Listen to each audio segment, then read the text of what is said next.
Have you ever wondered what games you should keep or you should lose? Find out here at Purge Reviews. Marvel United X-Men is the latest expansion, spin-off, standalone game in the Marvel United universe. And what we're getting now is the mutants. We're getting the X-Men, the Wolverine, Jean Grey, Professor X, Magneto, Mystique. They're in this box. So if you're a fan of X-Men and you're a fan of Marvel United, then this is going to be what you've been waiting on.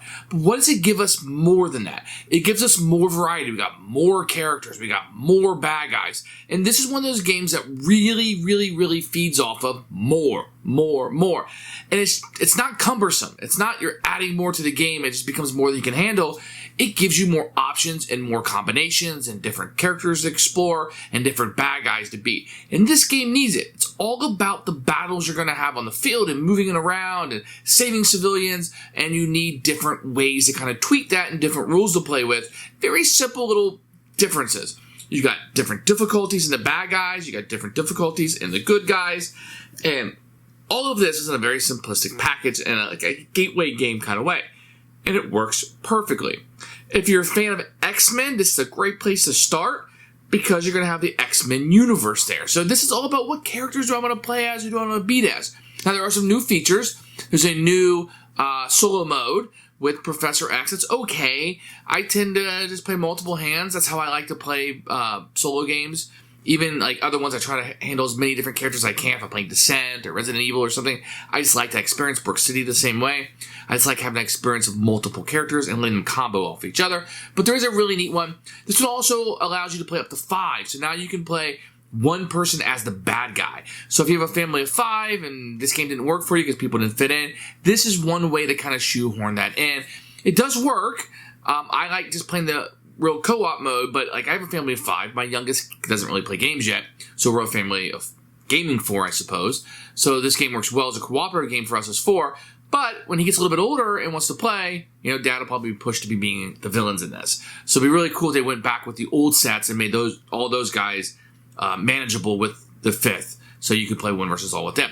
Very good package. If you wanted to start here, this is not a bad place to start. Really, should you start with this or the original Marvel? Depends on if you like X-Men better or you like maybe like the Marvel Universe, like the Avenger type stuff better. Which characters do you want to get into? And that has a lot to do with it. So it does play up to 5 and has that little extra cerebral mode. So there's a little bit of extra things in here that you might enjoy.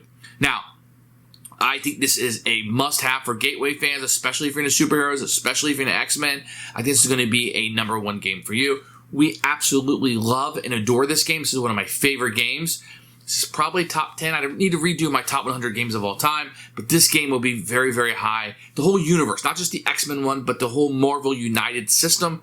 Love it a lot. Definite keeper. I'll never get rid of it. Glad to have the X-Men. Glad to have these extra characters, and we're having a blast with it. Keeper for us. Here is Marvel United X-Men. So this is the other version that just came out.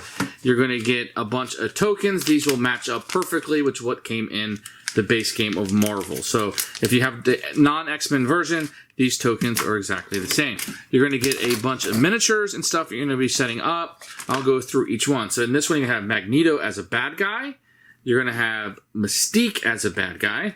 And you can see they also have on the flip side here what will be utilized as the super villain version of the game. Villain dashboard, this has not changed from Marvel United. And you're going to have Juggernaut and Sabretooth. You have their super villain side, and then they also will have their normal side that they're going to have here. So those are going to be the 4 villains you're going to have in there. You're going to have some new locations, Xavier Institute for Higher Learning, Weapon X Facility. You're going to have Genosha, Asteroid M, Sentinel Space Station, the Hangar Bay, and Mutant Research Center, the X-Jet, and those will be the locations you have. These are all kind of not the most stable. There's cardboard upgrades they had in the Kickstarter, but it works. They're just kind of sitting on there anyway. You're going to have all your usual tokens that you had from Marvel United. These are all good quality, kind of generic, but they work fine. And this one you have a few other tokens that like invisibility and stuff that will be in there. There's a political token that works with one of the characters. You're going to have all the normal card decks that you're going to have. You can see here. So, for example, this is Juggernaut. You can see his cards here. They just have the same picture kind of repeating on all of them. You're going to have the different characters that you're going to have. You can see most of these will repeat, but you'll have unique art for the unique cards. So the 2 cards are the same. They will repeat the art, but if they are a little bit different. So you're going to have quite a few different characters. Now, some of the things are a little bit different in this one. For the component-wise, let's take a look at the miniatures here. You're going to get Juggernaut. And you can see he is a humongous character. As a hero, you will have Wolverine. And these miniatures are all chibis. They kind of look like they're smaller and a little bit fatter. There you go with Jean Grey.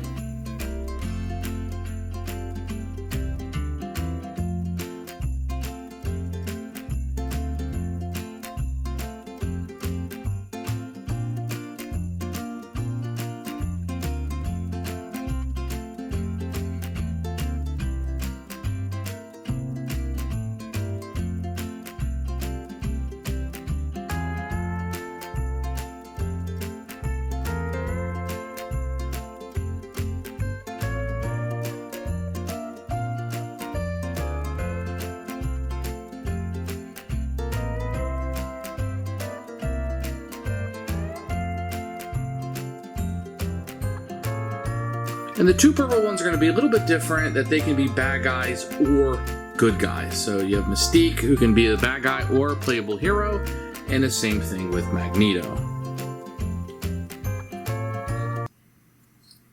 So that's pretty much the components. Nothing really has changed from the base game too much of Marvel United. You got the X-Men characters, the miniatures look cool, you're going to have the cards, a little bit in the gameplay, which I'll show you in a few minutes.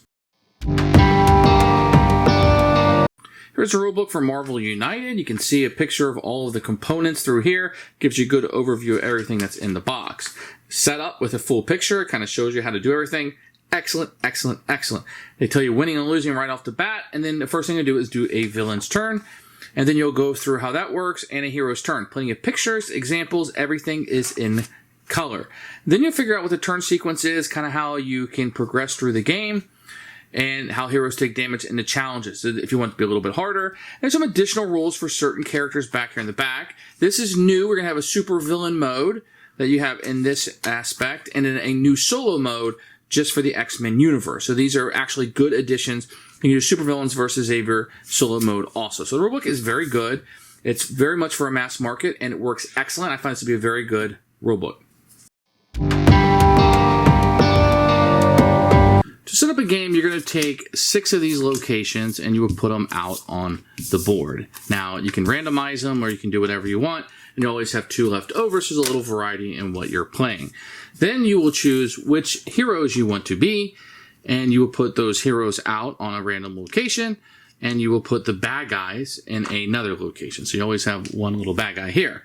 Then what you're going to do is you're going to take these thugs and civilians, and they're double-sided here, and based on this little card here, it'll tell you what the starting breakup is for each of these. So I'm going to do that now.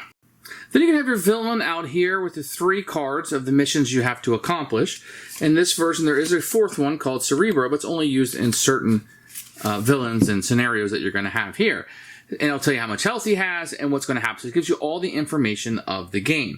Each of the locations will get a threat card for the bad guy, which will cover up the end of turn. So the end of turn powers are not into effect. You will shuffle up the villain deck, and once you have that shuffled up to start the game, you will turn over the first one, and you will do what it says. Now, the majority of these will have the bad guy moving around the board, moving a couple locations. He may activate a BAM. He may add more of these out. So that's going to be kind of what's going on in the game, is their activation. So this one says, move to the next closest location with any hero. So he would move here, take his BAM effect. Each villain's going to do something different. Deal 2 damage to one hero in his location. Now, whenever you take damage, you're going to have cards that will for each of your characters here, and you will take damage. So let's say you have 3 cards. If you were to take damage, that means you have to discard once out of the game. If you ever have to draw a card and you don't have any cards to play or to draw, then you will be out of the game. That's how that's going to work. So when you're going to have 3 cards at the beginning of your turn, you are going to draw a card, and you're going to play a card. That's going to leave you 4 cards in your hand. So some of these cards will have unique powers on it. Only you can activate. This turn, you can treat any heroic action as a wild. But you also have things at the bottom. So let's say Beast wants to move, and he wants to play this card. So this little green thing will allow you to move, and this will allow you to attack. So you would play this down, and you can then move to, let's say he's here, he would move to the next location. Let's say he wanted to move here, and by attacking, he can take one of these thugs off and place it on here. And then his turn would be over, and the next player would be able to go. So then let's say Cyclops is the next player, and he has these. So he might want to take a heroic action. So he would play this card down, and then what he's going to be able to do is he's going to be able to use all of the icons for the card that was played before him, and only that card. So he will get a move, a fist, and 2 heroic actions. So what he might do is take his attack action and go ahead and take this thug off. He then wants to move to this location, and he can take his 2 heroic actions and save civilians. And that's how that's going to work. Now, when you take, let me go over what the actions are. So movement's always pretty easy. It's going to allow you to move. So you can move to 1 additional location. The punch signal will allow you to either take a thug out your location and put it up here, or you can attack somebody and fight them possibly if you're able to, and you would take health away from that. The heroic actions will allow you to save the civilians like I showed you off of the board. If they're on this side, you put them on that tracker, or if you look here, some cards may require heroic actions. So you can spend 1 to, you need 3 on this one in order to defeat this card. Once you defeat this card, then you have the end of turn power. If you're here, you may draw cards until you have 3 in your hand. So that's going to be very helpful to defeat these threats and be able to take on him. So what you're trying to do is you were trying to fill this up with thugs, fill this up with civilians, or clear 4 threats. And as these cards come off, you are able to do that. Once you clear the first one, the villain, going to activate after every 2 cards. At the current time, when the game starts, he will activate after every 3 cards. Once you take the second one off, it doesn't matter what order you do it in, he's now vulnerable to damage. Now I can actually fight Sabretooth and have an option to defeat him. Once again, using those punches to fight him based on his weaknesses that he's going to have. And that's how the game is going to go. So when the game first starts out, you're going to have these missions that you're going to need to complete. You're going to play a villain card. You're going to play 3 hero cards. And then the villain will go again, and you'll continue to try to beat that through. This version of the game is going to play just exactly like the base game of Marvel United, except for you're playing with unique characters from the X-Men universe. Once you've defeated the bad guy and depleted him of all his health, or if there's another win condition, you will have won the game.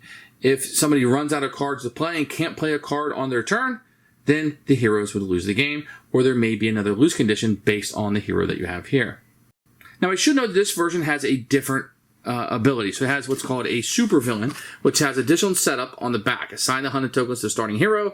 They're the hunted hero, and the supervillain starts with these tokens here. And basically that's what's going to allow that to do is allow you to play a 5-player game and allow 1 player to play as the villain and everybody else to be the heroes. So what's going to happen then is the villain is always going to have 1 card in his hand. At the beginning of his turn, he will draw a second card, and he will get to choose which of the 2 cards will be played. And the heroes will lose if he's to play a card from their hand and he doesn't have any deck cards left in the deck. So basically, if he runs through his deck, then he will be able to win the game. And that's how the super villain mode is going to play out.